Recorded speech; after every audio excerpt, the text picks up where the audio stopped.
Hello and welcome to the first installation of the BuckLuck.com betting and fantasy team previews for your Anaheim Ducks. We are looking at a team that last year finished at last. There's a lot of young talent on this team and a lot of new faces that could hopefully bring some optimism to an otherwise fan base that should probably be looking forward to 2024, 2025. Just not quite going to be there yet. But again, could it be worse than last year? They finished dead last with 58 points. They weren't rewarded with Connor Bedard. They ended up going with Leo Carlson. They pick up some, decent names in the offseason that should add at least an element to this roster that they didn't have last year in a couple different respects. But this was the worst defensive team by a pretty large margin. And I can't imagine they're going to get infinitely better in that category with these additions. While should help in some capacity, it's definitely not going to right all of the ships.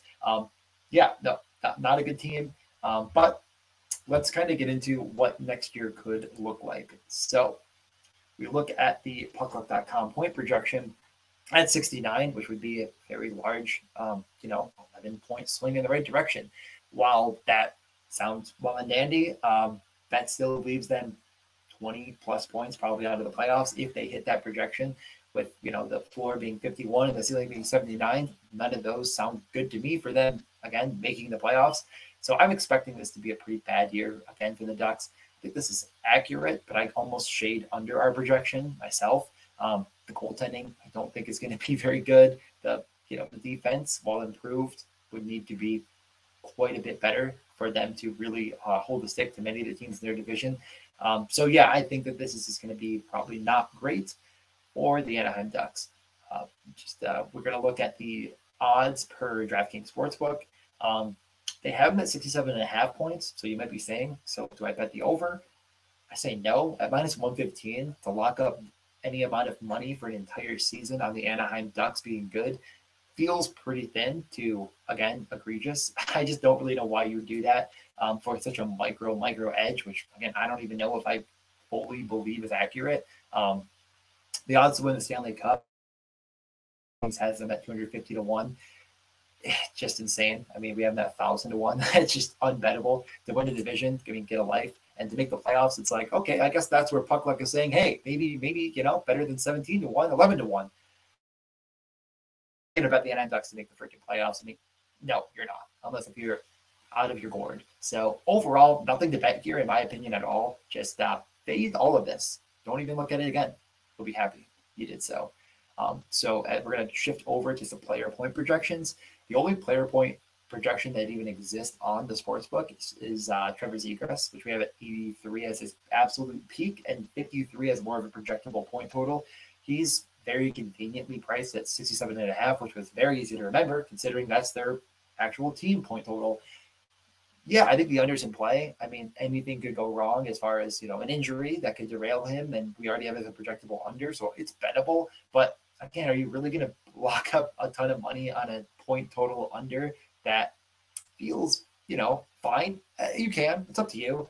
Couldn't find anyone else. I think the most interesting note on this sheet in general is just kind of the peak and valley of Jamie Drysdale, that our model just thinks that there's still a massive ceiling on this guy. And I tend to agree that there is. I think it's getting a little out of hand here, but I do think he's at least an interesting guy to keep an eye on, especially in like home leagues where, he might go undrafted or not drafted very often at all.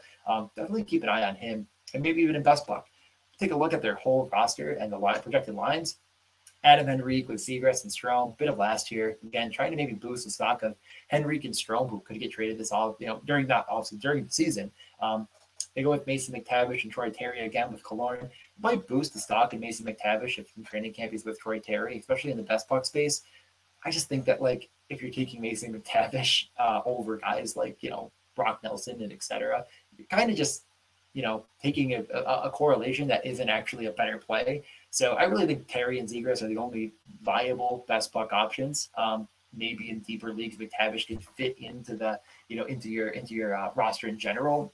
Probably about it. On defense, like I already mentioned, Jamie Drysdale, Owen Zellweger is just not probably there yet. Really, really, really, really gifted offensive prospect, but I just don't think it's his time quite yet. Labushkin, Vakanainen, and Gudas will help the D-core in general. It'll help their penalty kill, but really, other than adding a little bit of prowess defensively, they don't think much to this team in general. And that Gibson, I think, will start to lose more and more starts to Dostal. And I frankly think he'll get traded by the end of, by the trade deadline. With all that being said, I'm trying to get a quote from anyone in the media that will just give me a little something about what they think our model could be missing around this team. And I went to Derek Lee over at Sports Trib, the Sporting Trib. However, the Anaheim Ducks, definitely give him a follow. I'll be linking that in the video when I post it on Twitter. So he really thinks that the addition of Killorn and Gudas and adding some more proven veterans with leadership will help Zegras and Troy Terry. And I kind of made it seem like, not only offensively, but in all aspects of the game, more or less. And I think that's really, really astute and a really good point to make. You don't want to learn too many bad traits playing on unbelievably bad teams with very, very bad defensive overall, metrics, because you're going to learn some pretty bad tendencies. And, losing that often, as we've seen in the past with teams like the Sabres, you kind of got to cut bait with everyone at some point because that mentality is just not something you want to fit into your lineup. And while Troy Terry becoming a better defensive player because of playing with Alex Killorn might not seem like it'd pay any fantasy dividends, I kind of think it does, because if you can break the puck out better, if you can, remove the puck from your defensive zone and move it to the offensive zone, I think that helps you offensively more than maybe people will consider. So, yeah, I'm totally down with his take on this veteran leadership maybe actually being a bit bigger of an impact than the model will predict.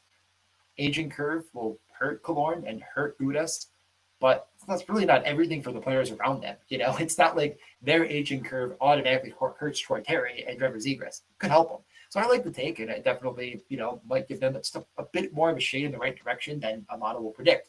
So we'll be back with the Arizona Coyotes next, hoping to have a few more bets for you, as this one kind of didn't really give you much to sink your teeth into. But we'll see you next time.